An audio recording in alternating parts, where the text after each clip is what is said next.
All right, so another week hanging with Hudson, of course, always with the athletics director and head football coach of the Mabank Panthers, Coach Zack Hudson. So, Coach, another week. We're getting into this thing. We're getting deep in. It's going to be our third district game now. Yep. So, and we've got one, of course. These guys were state runner-up last year in the Chapel Hill Bulldogs. They've got a couple of big names over there. Starting with that running back, it's going to Texas, Mr. Ricky Stewart. So I guess let's just go ahead and start there while we're talking about it. So everybody knows Stewart's a very capable running back. So what do you do to kind of try and mitigate? Because you know he's going to pick up his yards, but what do you do to kind of mitigate the damage that somebody like that, somebody that dynamic can do to you? Keep him on the sideline. I thought Kilgore did a really good job of doing some things that really contained him a little bit. I think against Kilgore, they were a little off just due to the change of quarterbacks. And so the timing was off on handoffs and things like that. He's grown up with that quarterback, and they spent a lot of time together, and then all of a sudden he's not there, and you're taking handoffs from a different guy with a different cadence and a different step here and a different step there. It makes a pretty big difference. But I'm sure another week of practice, and they'll solve some of those problems if the quarterback isn't coming back. It's one of those things that, you could see where it was a little off, the direction of how he was getting a handoff was a little off, and it kind of threw him off a little bit. But, he's pretty good. And, anybody going to Texas play running back is probably pretty good. So, you just try to keep him on the sideline. And when he's out there, just contain him and get as many people the ball and allow yourself to get as many people the ball. And that he's what makes them go, and there ain't no doubt about that. And we just try to, I thought our kids the last 2 weeks done a pretty good job of controlling the run game, which usually in history has been a difficult task for us because we're smaller than most. And so I thought I was pretty proud of our kids controlling that run game to where it makes the game manageable and you can do some things. So, we want to get them in passing situations, things of that nature. So, but they're going to try to find ways to get the ball in his hands. There's no doubt about that. Yes, sir. And just like you were saying last week, if we go back to last week, man, it was impressive display from your offense. Saw a couple of big plays from a couple of guys. The big pass there from Penland to Gibbs. It's one of the biggest hitters of a play we've seen all year. So these guys seem to be looking a little bit more comfortable. Again, it's a system that they've ran before, but how are you feeling about the transition now? Are you feeling like everybody's kind of starting to maybe get a little bit more back into that groove? Are we still working into it? How are we feeling about the transition now? Well, the funny part is, you listen to everybody talk, and these kids like throw the ball around, spread it out.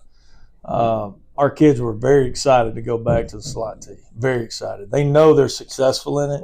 They know it gives them the best chance of winning. We were trying to make something work, and there were still some things, and we could still be in it. And it's just harder to, when you face somebody really good, and it's harder. If one little thing gets away from you, you have trouble controlling that game. And so, we don't have just a game breaker type kid, which is fine.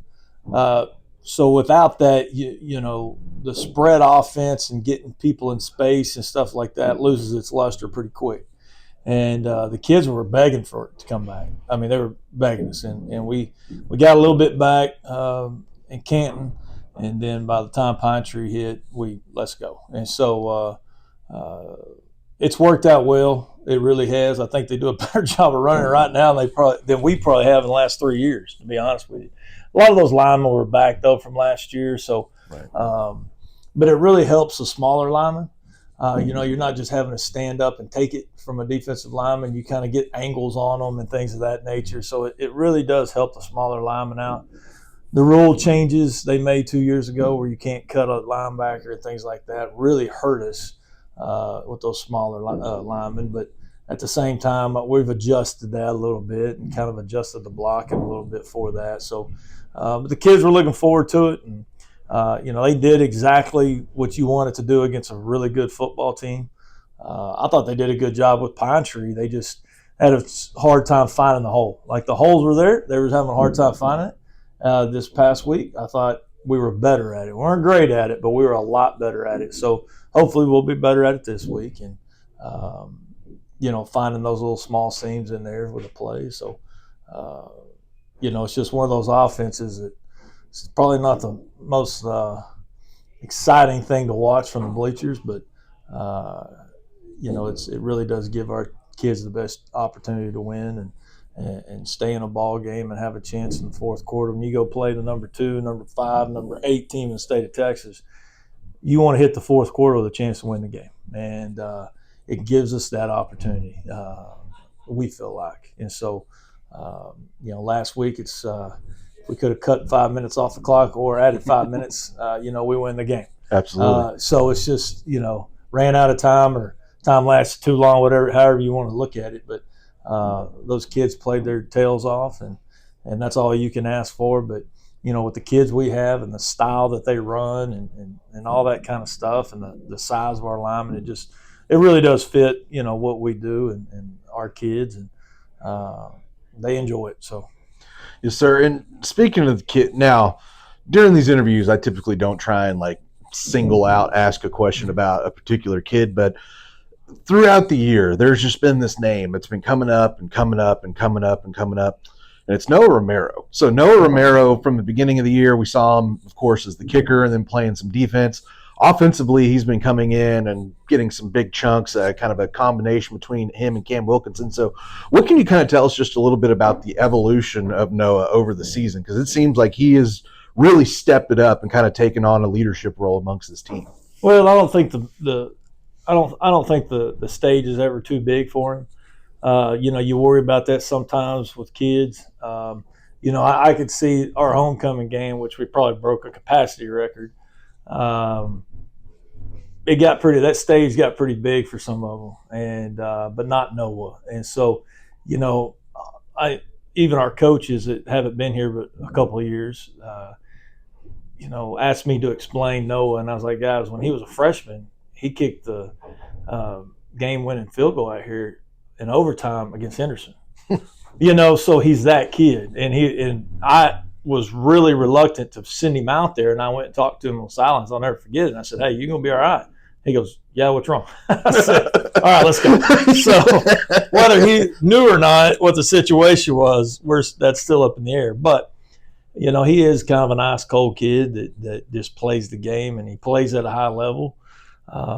He's a kid everybody wants. Those are the type of kids that you really want on your football team. He's never late. He's here on time. He's here every day. He's sick. You could hit him with a baseball bat, and he's just going to stand right in front of you and come right back. And so, he's just one of those kids everybody enjoys. And you got to have those type kids to be successful. You got to have those type kids to get other kids involved and make sure they're doing what they're supposed to do. But he really has an understanding of everything we do. He's been in this system. He's been in the defense for a long time. He's always taking reps with the offense, so nothing just confuses him. You can change little things with him, and he has a knack for the game. So, but he's just one of those irreplaceable type kids. Yes, sir. Well, all right. So now we're going to ask you to step away from the head football coach role and go over to the AD role. So at the beginning of the season, we kind of talked about how the direction of the athletics department was going, how everything was going. So now volleyball is getting towards the end of the season. You've got bass fishing going on right now. Cross country just had big district runs a couple of weeks ago. So I was just, again, from the athletics director point of view, just kind of a progress report on the athletics department as a whole. Well, volleyball is playing much better. I think when you come watch us, we're playing a lot better than we were last year. They're in their district. They got 2 or 3 that are kind of above where we're playing at right now. They're going to kind of fight for that 3-4 spot to get in. And the crazy part is we'll play real good and beat those top teams for a game, and then we kind of go back and we come forward again, just a little inconsistent, but they've played a lot better volleyball. I've been proud of them. They've improved and got better every week, so they're fun to watch. And they do some really cool things sometimes, and it's just that consistency, and a lot of that's experience. There's not a lot of experience out there. There's I think 3 seniors on the team total. So just not a lot of experience. So they're fighting those battles a little bit. But you go to cross country, and of course Trista, she was silver medalist at state, last year. In track season, and just a distance runner, always has been. She's in my daughter's class, and so I've gotten to watch her grow up. My daughter ran with her for a while, so it's been fun. I enjoy watching her because I've seen her just get better every year. I think she's really bought into the system and really does things right, and I think you can see that come through with her.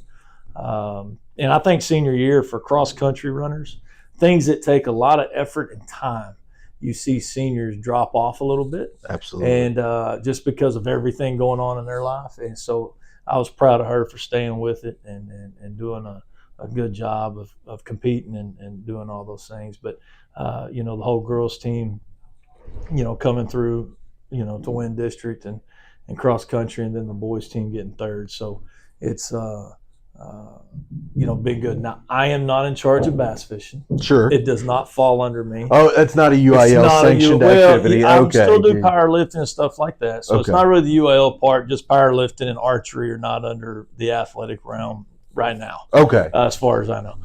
So I know they go fishing because I have about 5 players that are on the fishing team, and I miss them on Saturday for Saturday film. And it's amazing to me the crossover between football and bass fishing, and baseball even 7. that much more. I think I was missing 7 Saturday. I'm like, why are we missing 7 kids that are all bass fishing? So at least they're good at it. At least they're good at it. I say this, we're here for their experience. No, not many kids are going to go pro.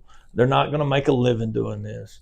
Very few are going to become coaches and things of that nature. So, they need that experience. They need to branch out. They need to play multiple sports. They need to be involved.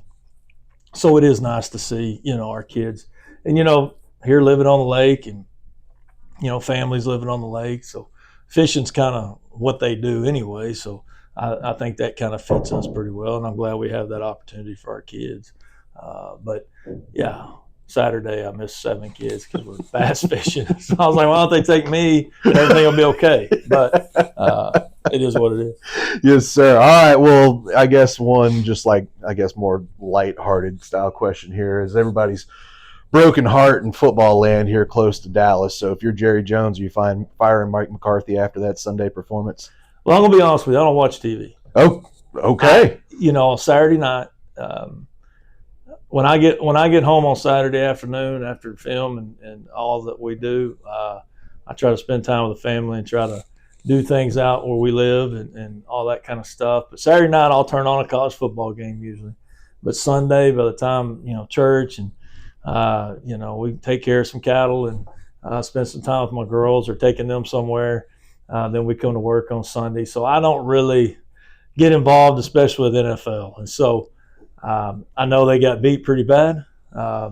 So I don't know who's to blame. I really don't. I know this. Usually the team with the best players win. Sure. In most sports and most avenues you look at. Where that's missing, I don't know.